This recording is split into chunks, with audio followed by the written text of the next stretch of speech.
Last season, I was running some Solo GM Corrupted Speedruns where I managed to complete the GM in under 8 minutes all by myself. Granted, this was a bronze speedrun, but even platinum speedruns copying the same loadout would only take about 18 minutes. I used the same build earlier in the season to finish off a Solo Hunter Nezarec kill, and some people have even used similar builds to solo flawless the entire Root of Nightmares raid.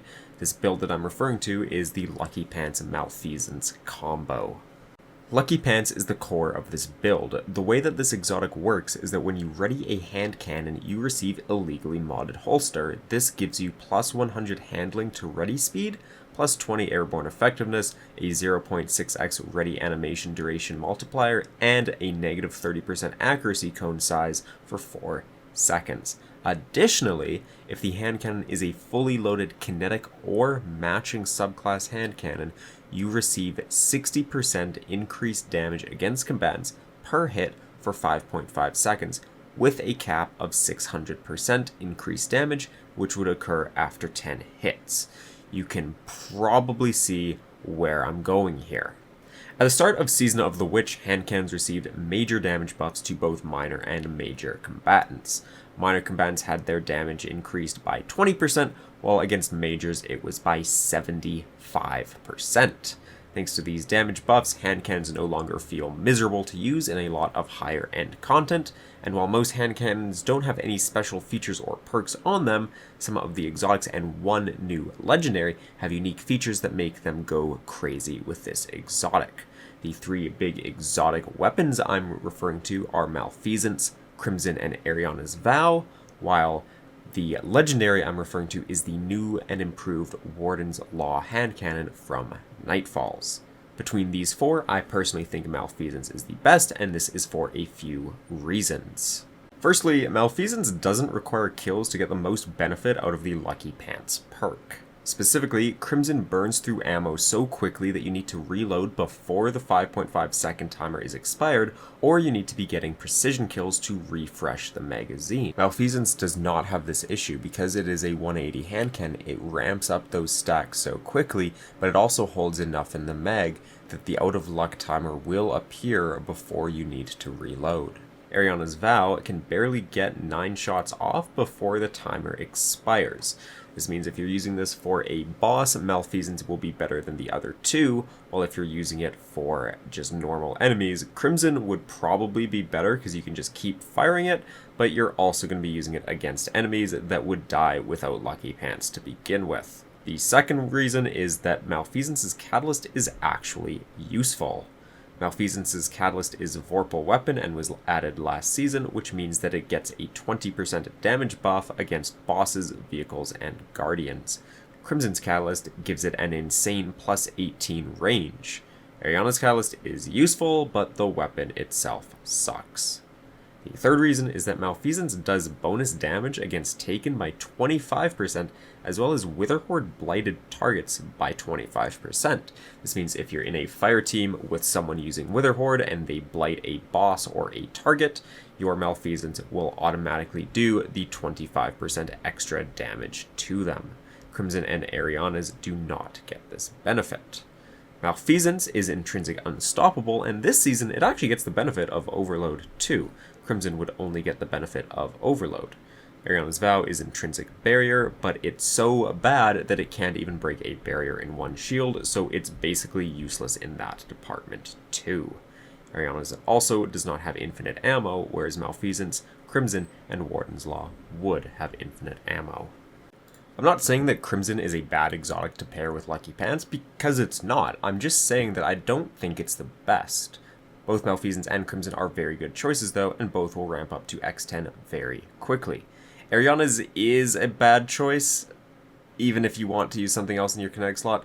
Ariana's is also capped at 300% max damage rather than 600% for Lucky Pants, and it forces you to use a solar subclass for that matching element, whereas the other two you're free to use whatever you want. New with Season of the Witch, though, is the updated Warden's Law. This now is a new heavy 2-burst hand cannon which drops from Nightfalls. Depending on your mag perks, without backup mag, you can go anywhere from 16 to 22 shots. And Warden's Law can get 4th times the charm and Vorpal weapon, which could potentially be similar to Malfeasance with the benefit of freeing up your exotic slot. Malfeasance versus an old Warden's Law on Kali was 309k versus 153k. Now, if we remove the 25% bonus taken damage on Kali, Malfeasance drops to 247k. And then if we add a 20% bonus to Warden's Law from Vorpal, we get 184k. That's not as good, but it's still pretty decent. In the Warden's Law clip, though, Vendetta ran out of ammo before Out of Luck appeared. So if we have 4th times the charm, he would have gotten at least another burst off, maybe a second burst off, which would increase that damage by another 20 to 40k. Let's say 20k to lowball it. And then we can add Boss Spec, which was not active in this clip, which is another 7.77%. That gets Warden's Law to 224k. That is very similar to Malfeasance. It's still lower, but it's quite similar. Obviously, we won't know exactly how they compare until Warden's Law is in the Nightfall rotation and can drop, but right now it is theoretically comparable to Malfeasance. Now that I've explained that, let's take a look at what mods and what subclass recommendations you should use when using this build. The good thing about this build is that the mods you use don't really matter. So on your helmet, since you're using this in PvE, you shouldn't need to use targeting mods, so you could use Kinetic Siphon to generate orbs on multi-kills, or you could run Heavy Ammo Finder, since you're going to be using an exotic primary most likely, which will make Finder bricks drop a bit more frequently. On your arms, you can run loaders if you don't want to use Marksman's Dodge to increase your reload speed, or you can run dexterity mods to work with your other weapons as well. These are also really up to you. I prefer to use kinetic loaders here, though, as well as usually one of the impact induction mods for the other gameplay part. Chest piece, since we're playing PvE and are using a primary, unless you're using Ariana's Vow, you can just use resist mods, or you could use charged up to gain extra armor charges. Legs, I recommend you use kinetic weapon surges. Surges go from 10% to 17% to 22% for 1, 2, or 3 mods. Starting 3 mods will give you a 22% damage boost for free. Scabs aren't needed unless you want to pair them with your heavy weapon, and you could always choose to use a holster mod too, but loaders are going to be easier to guarantee that the weapon is always loaded. Class item is also up to you.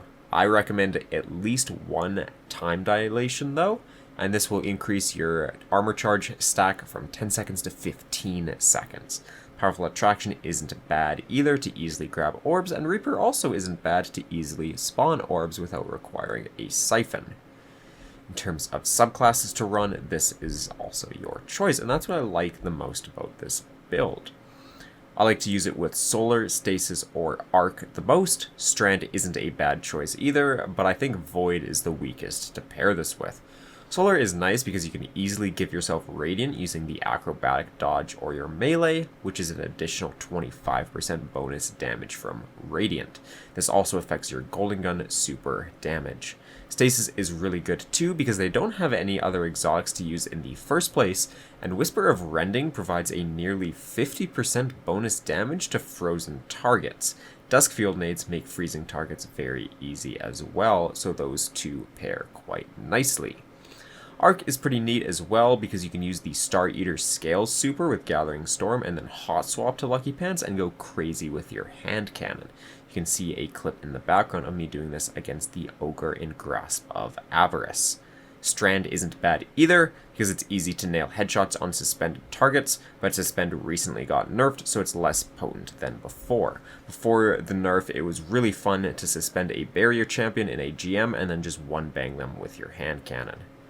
Void just has better builds to use in the first place, whether that's an Infinite Invis build with Graviton Forfeit or a Volatile Explosion build with Gerfalcon's Hauberk. I don't think Lucky Pants shines that bright on Void.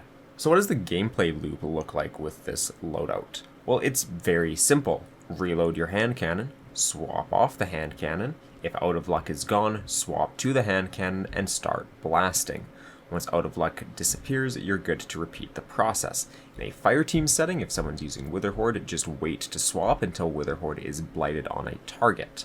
Depending on your subclass, you can pair Radiant, Freeze Nades, or Exotic swaps with this to increase its potency.